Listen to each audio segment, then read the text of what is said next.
This task is for our graphing and writing linear equations. More specifically, this task focuses on graphing linear equations by completing a table of values. So you're going to notice that we are going to have some graphing, so just some options on how to implement the task. Our vertical spaces are double-sided and we can flip them over to utilize the graph.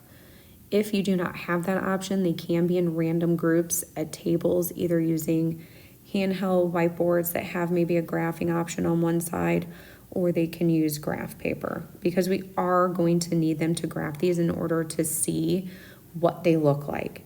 So the first thing that they're going to do is graph the first set of equations, and they're going to kind of analyze it. They're going to look at what the differences between the equations are and then what the differences are between the graphs. And we also want them to be able to explain that as we're walking around, because right now we really just want them to identify what they're noticing about the graphs. So after they plug the values into the table, we're going to kind of make sure we're walking around and also making sure there's no mistakes when they're graphing, since some of them tend to forget and mix up the X and Y just because they haven't done it in a little bit. So the first set of equations, when we look at the graph, we should be seeing something like this. Now I have just some of the main points labeled just because those are things that our students noticed. So as we were walking around, we kind of asked them the questions on, hey, what's different, what's the same? So when it came to the graph, they talked about where the lines were intersecting the X or Y axis. And then we kind of asked like, hey, do they have points in common? Do they not have points in common? Just to kind of further prompt the thinking. And they said, no, they don't have any in common that we can see because they never intersect each other. But it brings up a good point because they look at where those values are intersecting the x-axis and where they're intersecting the y. Now, when we go back and we look at those first two equations, we ask them, what's the same, what's different about that? And they notice that both of those have a 2x. And then they notice the difference is that the first one has a +2, but the second one has a -2. And we say, okay, so we're really not getting really crazy in depth at this point. We want them to be able to plug values in. We want them to be able to see what the graph looks like, because they should be connecting that these are linear equations. So when we look at the second set, okay, we've kind of got a fractional one here. And so when they graph that, it's going to be probably a little off because they're freehanding it, so keep that in mind. But when we look at it, we're going to see a graph that intersects. So that is where they notice. They go, well, this is even different than the first graph. This one has a point where they intersect, and they kind of talk a little bit about that. And then they also point out where they intersect the x-axis and where they intersect the y. Now, what they notice here is that the lines are intersecting the x-axis at different points, but they both intersect the y-axis at the exact same point, which is different than the first set of equations we did.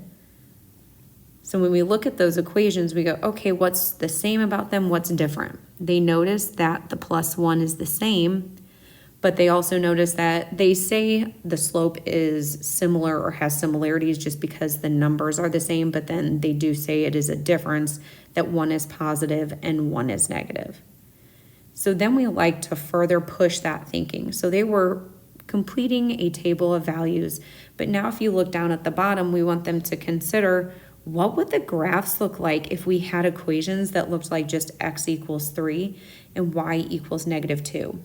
Really, we're just looking for kids to have a conversation about what does that mean. So there's no y value in the first equation that's x equals 3, and there's no x value in the y equals -2. What do you think that looks like? So really, we just want kids to start asking questions of each other, and we will definitely touch on that in the consolidation piece.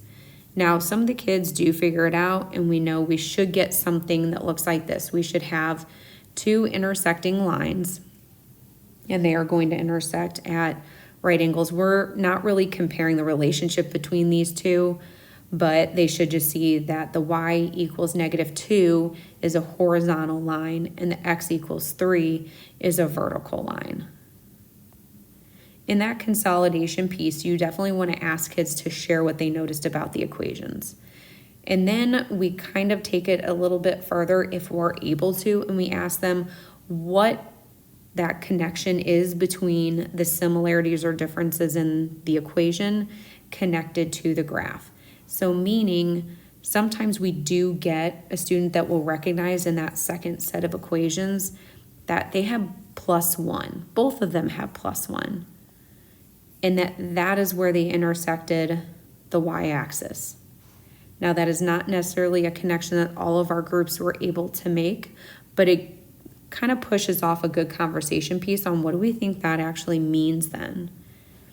So just making sure to go over those components and have the students share what they noticed and really have items marked from each group that you want to share. That's my way of checking, okay, I put a star by certain things on what groups have written down, just because I think it is a really either interesting way to approach the problem or they've kind of gone a different route or a different way than normal to solve it.